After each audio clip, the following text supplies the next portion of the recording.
Rote hari ini.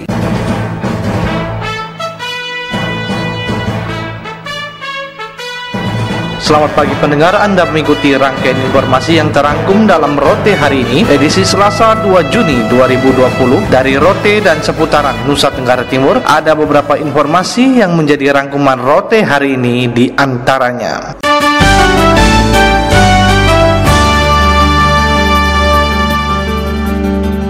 Melalui peringatan Hari Lahir Pancasila pada 1 Juni 2020, seluruh masyarakat Indonesia diajak untuk bergotong royong melawan penyebaran. Informasi selengkapnya dilaporkan oleh Adi Adu. Kepala Badan Kesbang Pol Nusa Tenggara Timur Yohana Lisa Pali menjelaskan tema peringatan Hari Lahir Pancasila pada 1 Juni 2020 yaitu Pancasila dalam tindakan. Dalam konteks tema tersebut, pemerintah mendorong masyarakat untuk mengimplementasikan nilai-nilai Pancasila seperti gotong royong dalam kehidupan sehari-hari, terutama dalam menghadapi pandemi COVID-19 saat ini. Pancasila tahun ini mengusung tema Pancasila dalam tindakan. Jadi melalui gotong royong menuju Indonesia maju. Nah, gotong royong ini kan memang merupakan ciri khas kepribadian bangsa Indonesia. Kalau dengan gotong royong berarti kita bisa gitu ya, apalagi di masa pandemi COVID ini. Mari kita bergotong royong untuk keluar dari masalah pandemi COVID. Ya, mengikuti protokol kesehatan. Itu kan tindakan sehingga kita bisa memutus mata rantai penyebaran COVID ini. Kepada RRI Kupang, Yohana Lisa Pali mengharapkan melalui momentum peringatan Hari Lahir Pancasila, masyarakat Nusa Tenggara Timur juga didorong untuk bergotong royong membangun daerah Flu Murata tercinta. Dalam membangun NTT, mari kita bergotong royong mewujudkan NTT bangkit, NTT sejahtera gitu. Berdasarkan ideologi negara yaitu Pancasila.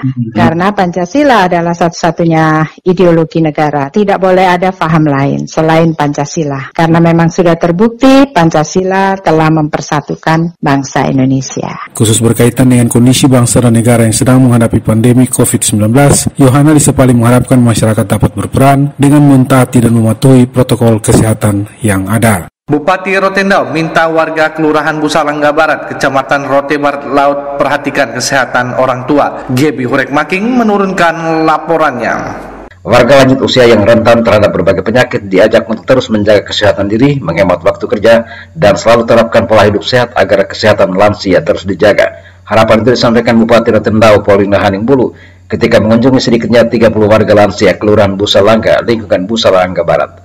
Ditegaskan Paulina Haningbulu, keterpurukan ekonomi keluarga di tengah COVID-19 memaksa semua orang tua harus bekerja. Dirinya bersama Wakil Bupati Stefanus M. Saek akan terus berusaha mengunjungi para orang tua, terutama para lansia di sejumlah wilayah di Rotendau untuk melihat langsung kondisi kesehatan mereka. Jika pemerintah kemudian menetapkan status aman untuk semua orang bisa beraktivitas normal, Paulina Haningbulu ajak masyarakat untuk tetap patuh pada protokol kesehatan. Saya dengan Bapak Wakil ada di sini, kita juga ingin turun ke desa-desa, lihat langsung kita orang tua dong. Harapan bahwa kita orang tua dong harus sehat. Kerja seperti biasa. Yang penting pakai masker, jaga jarak, cuci tangan. Karena sebentar lagi sudah diberlakukan normal seperti biasa. Hanya tentunya protokol kesehatan tetap kita laksanakan dengan baik. Sementara itu, Ketua Lingkungan Busalangga Barat, Kelurahan Busalangga, Kecamatan Rote Barat Laut, yang adalah anggota DPRD Rotendau, Nur Yusa Kendo Ufi, menyambut baik kehadiran Bupati dan Wakil Bupati Rotendau mengunjungi para lansia.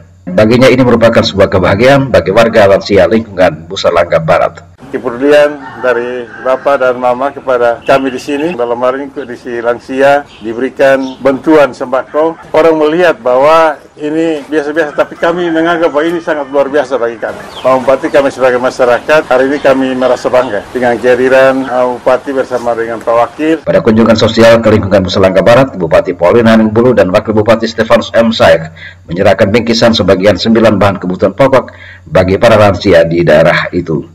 Gebi Hurek Making melaporkan. Memperingati Hari Lahir Pancasila dengan semangat gotong royong melawan virus COVID-19, Febi Leolede menurunkan laporannya. Peringatan Hari Lahir Pancasila tahun ini berbeda dari tahun sebelumnya karena di tengah pandemi COVID-19. Jika setiap tahun dilaksanakan upacara tahun ini tidak dilaksanakan. Meski demikian, makna hari lahir Pancasila harus tetap ada dan tertanam di setiap sanubari masyarakat Indonesia. Anggota Komisi 3 DPRD Kabupaten Belu Aprianus Hale mengakui meski perayaan hari lahir Pancasila berbeda dari tahun sebelumnya tidak menghilangkan makna Pancasila sebagai dasar negara yang harus menjadi landasan pijak seluruh masyarakat Indonesia, terlebih masyarakat yang ada di garis perbatasan. Meski saat ini bangsa Indonesia diuji dengan pandemi COVID-19, seluruh elemen harus tetap bersatu padu, saling bergotong royong melawan virus mematikan tersebut. Dikatakan seperti semangat Pancasila, saat ini masyarakat harus ikut bersatu padu bersama pemerintah memerangi COVID-19 dengan mengikuti seluruh anjuran pemerintah. Baik partai politik, baik pemerintahan, baik LSM, baik insan pers, dan lain-lain, kita semua harus bahu-membahu untuk bagaimana sama-sama mengatasi pandemi ini.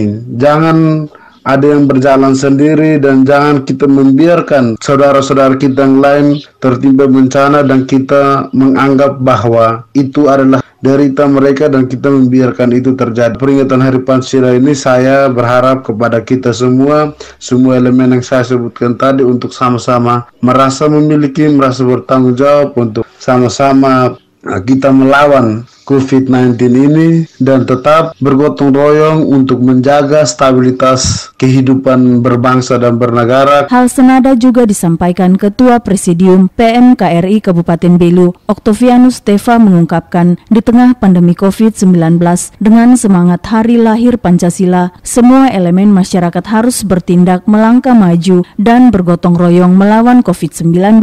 Diakuinya pemerintah tidak dapat berjalan sendiri melawan virus mematikan tersebut tanpa peran masyarakat, sehingga sebagai organisasi yang ada di Kabupaten Belu juga ikut berperan dengan memberikan bantuan di tengah pandemi COVID-19. Kita harus gotong royong atau kerja secara bersama-sama dan bersatu melawan fenomena COVID-19 atau Coronavirus Disease 2019 dengan serius karena virus ini menimpa mendunia, sehingga kegiatan-kegiatan yang kita kerjakan bersifat sukarela agar bisa berjalan dengan cepat, efektif dan efisien menuju Indonesia maju. Untuk menjaga keamanan dan ketahanan perbatasan RI RDTL terkait dengan fenomena COVID-19, jangan hanya elemen pemerintah dalam hal ini TNI dan Polri, tetapi PMKRI Cabang Atambua meminta kita semua berpartisipasi dan bersatu menjaga melawan virus ini. Tema peringatan Hari Lahir Pancasila tahun 2020, Pancasila dalam Tindakan melalui gotong royong menuju Indonesia Maju. RRI Atambua, Febi Leolede melaporkan.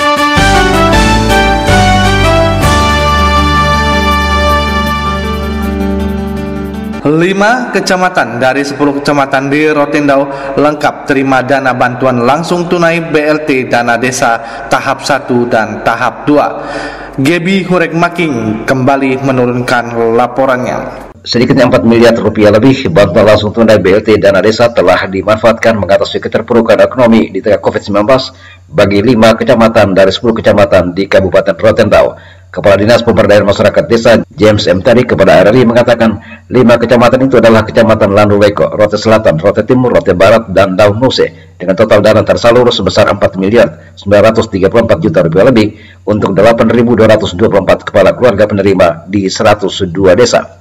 Terkait adanya kemungkinan warga yang tercecer dan tidak menerima bantuan, ditegaskannya kemungkinan ada tapi sangat kecil. Aparat desa akan menyisir dan melapor kembali ke pemerintah Kabupaten Rotendau melalui Dinas PMD Kabupaten. Teman-teman di desa kan mereka sudah melakukan pendataan, verifikasi sampai penetapan terhadap data semua yang ada di desa. Sampai dengan saat ini, laporan dari teman-teman Kades bahwa kakak yang ada di desa itu ada yang sudah menerima PKH, BPNT, BST, dan BLT. Yang tercecer mungkin dalam kesalahan pendataan atau keterlambatan mereka melapor kembali kepada tim itu mungkin kecil sekali tapi ada. Tapi itu sudah ditelusuri kembali oleh teman-teman untuk nanti dimusyawarahkan bersama untuk ditetapkan. Tapi bukan dalam penerima BLT desa, tapi nanti akan diusulkan ke pemerintah kabupaten. Sementara untuk bulan Mei 2020 dijelaskan James M. Terik telah disalurkan dana bantuan langsung tunai sebesar 2.928 juta rupiah lebih diperuntukkan bagi 2.880 kepala keluarga penerima di 55 desa. Juni 2020 seluruh bantuan langsung tunai sumber dana desa diharapkan selesai tepat waktu dengan total dana tersalurkan nanti untuk 10 kabupaten Rotendao sebesar 7.262.400.000 rupiah. Terkait sinyalemen adanya aparat desa turut menerima bantuan dana BLT ditegaskan kewenangan ada di desa dan penetapan calon penerima sudah melalui musyawarah desa dan berjalan sesuai aturan. Dari Beranda Selatan NKRI, GB Horek Making melaporkan.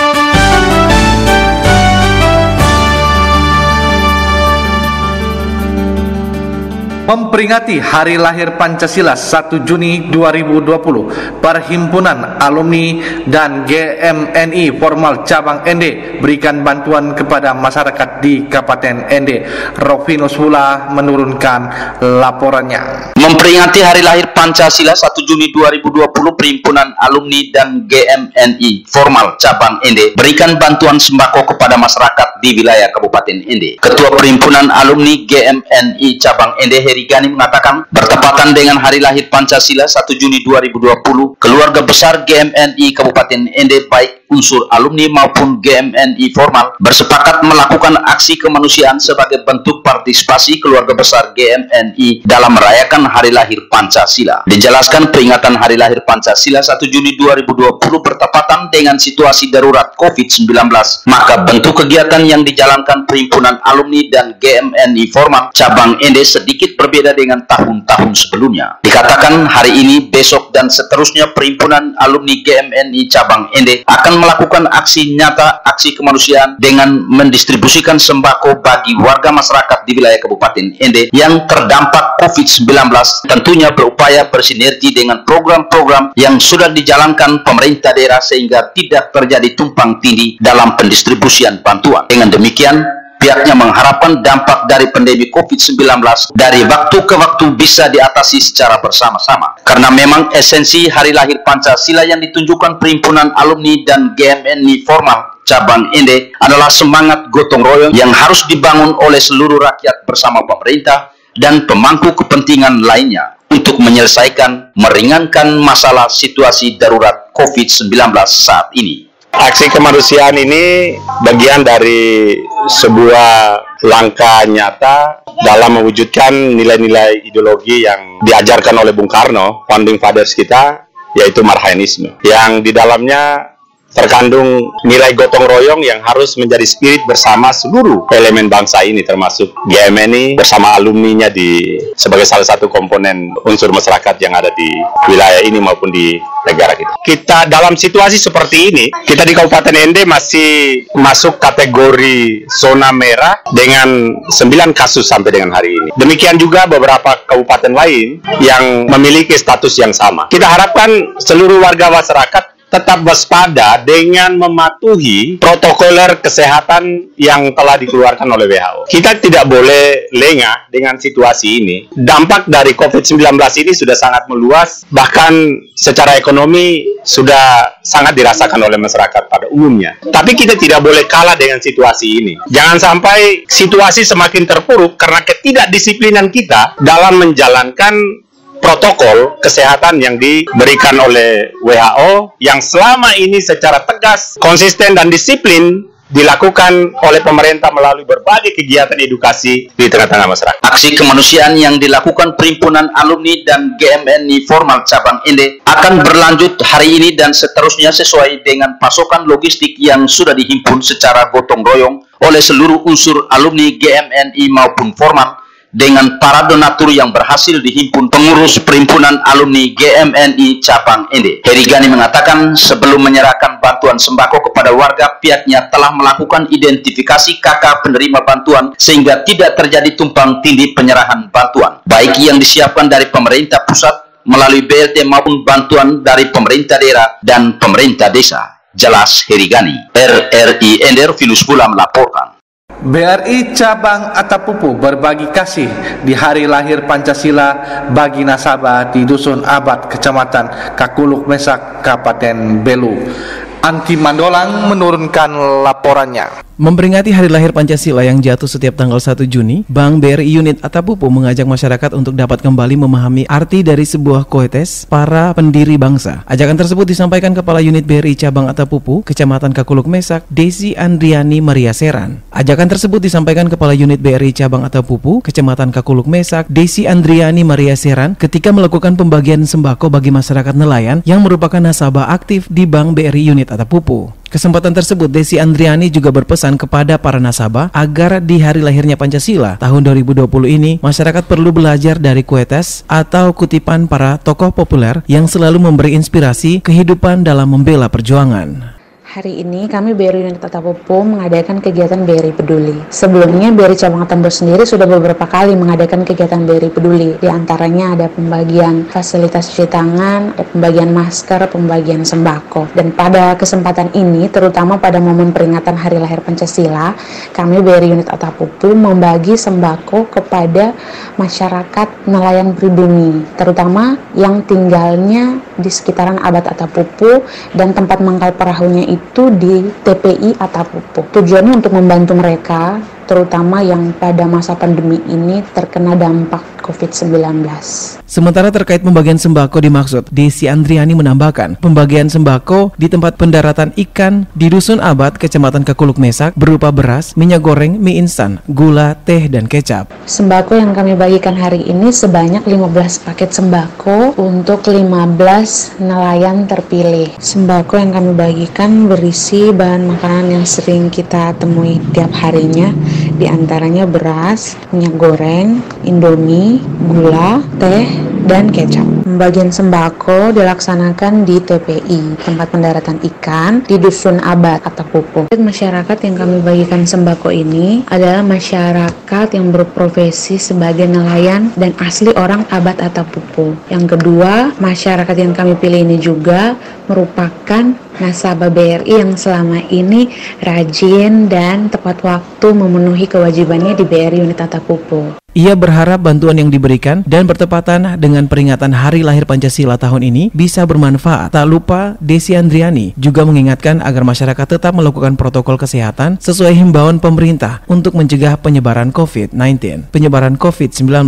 RRI Atambua, Angki Mondolang melaporkan. Kementerian PUPR Republik Indonesia bantu rehab Stadion Oepoi Kupang gunakan dana APBN senilai 16,6 miliar rupiah. Kepala Dinas Pemuda dan Olahraga Nusa Tenggara Timur, Hildegardis Bria Seran, kepada RRI di Kupang melalui handphone selulernya mengungkapkan rencana rehab Stadion Oepoi Kupang sedang dalam proses lelang. Menurut Kadispora NTT Hilde Bria Seran, rencana pengerjaan rehab Stadion Oepoi Kupang yang menggunakan anggaran pendapatan dan belanja negara atau APBN melalui Kementerian PUPR senilai 16.626.225.000 rupiah mulai terlaksana pada awal Juni 2020. Diharapkan proses pengerjaannya berjalan lancar agar pemanfaatannya selain untuk aktivitas olahraga juga dipersiapkan untuk pembukaan dan penutupan Pesta Paduan Suara Gereja Katolik atau Pesperani Nasional 2020 yang ditunda pelaksanaannya tanpa batas waktu akibat pandemi virus corona. PUPR melalui Balai Pemukiman Prasarana wilayah Nusa Tenggara Timur di Kupang. Anggarannya itu untuk total semuanya itu 16.628.250. Itu semua dari kementerian? Semua dari kementerian. Diperkirakan itu awal bulan Juni sudah mulai kerja. Pada tempat terpisah, pejabat Balai Pemukiman Prasarana Kementerian PUPR Wilayah Nusa Tenggara Timur, Herman Tobo, yang dihubungi RRI di Kupang, Selasa 26 Mei 2020 membenarkan bahwa sesuai rencana pada awal Juni 2020 akan direhab Stadion Oepoi Kupang sesuai permohonan dari pemerintah Provinsi NTT melalui Dispora. Iya, kalau dari balai lelang sudah selesai Pak, Juni sudah bisa kita laksanakan. Iya, masih di balai pengadaan barang dan jasa. Di Kementerian PU? Iya, di Kementerian PU. Anggarannya itu pagunya 15 miliar? Iya. Item pekerjaannya seperti apa? Saya tidak tahu sampai ke dalam gitu karena semua BP2JK. Menanggapi rencana rehabilitasi Stadion Oepoi Kupang, masyarakat olahraga Nusa Tenggara Timur, Theodorus Widodo, menyampaikan terima kasih bahwa Stadion Oepoi sebagai kebanggaan masyarakat olahraga NTT dan sarana latihan para atlet segera direnovasi. Teo Widodo selaku pengurus KONI NTT juga berharap renovasi Stadion OFW Kupang akan berjalan lancar sehingga dapat dimanfaatkan dengan baik sesuai peruntukannya, termasuk dijadikan sebagai lokasi pembukaan Pesprani Nasional. RRI Kupang, Alotani melaporkan. 3 orang yang sudah terkonfirmasi positif virus corona disease COVID-19 di Kabupaten Ende merupakan transmisi lokal. Dengan bertambahnya 3 orang yang positif corona tersebut, maka hingga saat ini Kabupaten Ende terdapat 9 orang pasien positif COVID-19. Selengkapnya Heri Epu menurunkan laporannya. Hasil itu diketahui setelah hasil uji terhadap 96 sampel swab di Laboratorium Biomolekuler Rumah Sakit Umum Daerah Profesor W.J. Johannes Kupang menunjukkan 5 orang dinyatakan positif masing-masing, Kabupaten Ende 3 orang dan Kota Kupang 2 orang.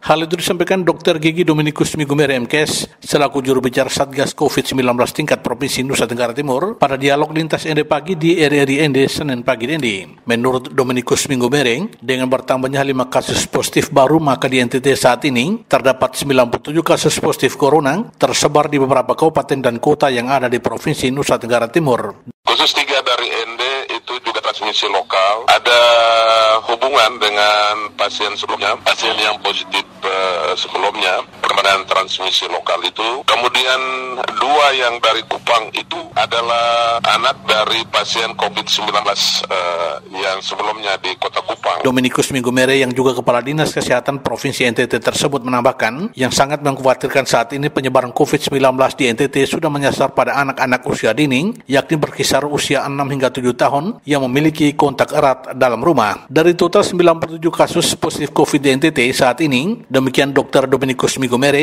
yang sudah sembuh sebanyak 14 orang dan meninggal 1 orang. Terhadap kondisi tersebut, perlu ada kewaspadaan dan protokol kesehatan harus ditegakkan dengan sungguh-sungguh, serta pembatasan-pembatasan yang sifatnya lokal dalam menyongsong new normal tanggal 15 Juni mendatang harus dilakukan secara bersama-sama baik oleh pemerintah, tokoh agama, dan masyarakat secara keseluruhan. Sementara itu, juru bicara gugus tugas percepatan penanganan COVID-19 tingkat Kabupaten Ende, Dr. Muna Fatma mengatakan saat ini 9 orang pasien yang dinyatakan positif COVID-19 sementara dirawat di ruang isolasi Rumah Sakit Umum Daerah Kabupaten Ende. Sesuai dengan protokol, kita akan tracing. Hanya persoalannya sekarang tergantung masyarakat ini, Mbak. Apakah mau kita lakukan screening atau tidak. Upaya pemaksaan kita sudah coba lakukan kemarin di hari Sabtu, tetapi hasilnya juga belum maksimal karena penolakan semakin besar dari masyarakat. Muna Fatma menambahkan secara keseluruhan jumlah pasien yang reaktif COVID-19 yang saat ini sementara menjalani karantina terpusat di rumah jabatan Bupati Ende di Jalan Eltari Ende yakni sebanyak 21 orang, dan dari jumlah tersebut tinggal 1 orang yang belum diambil swabnya, sementara yang lainnya sudah diambil dan sudah dikirim ke Kupang untuk diteliti lebih lanjut. RRI Ende, Heri Epu melaporkan.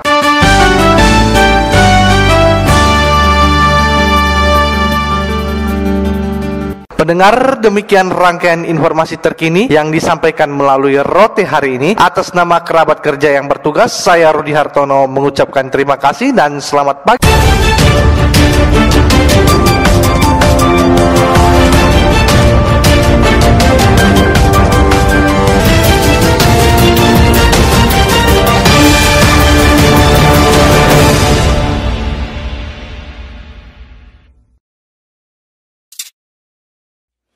Indonesia,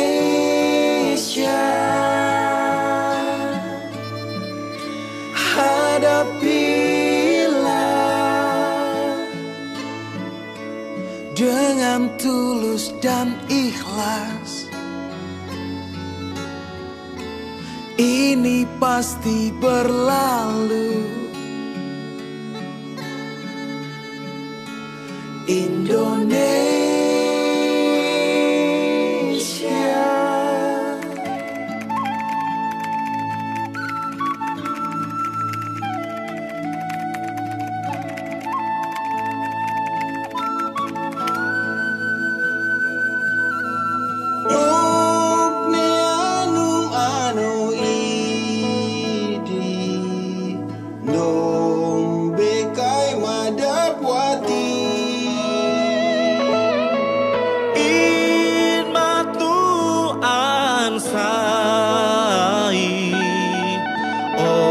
anonim natu maupa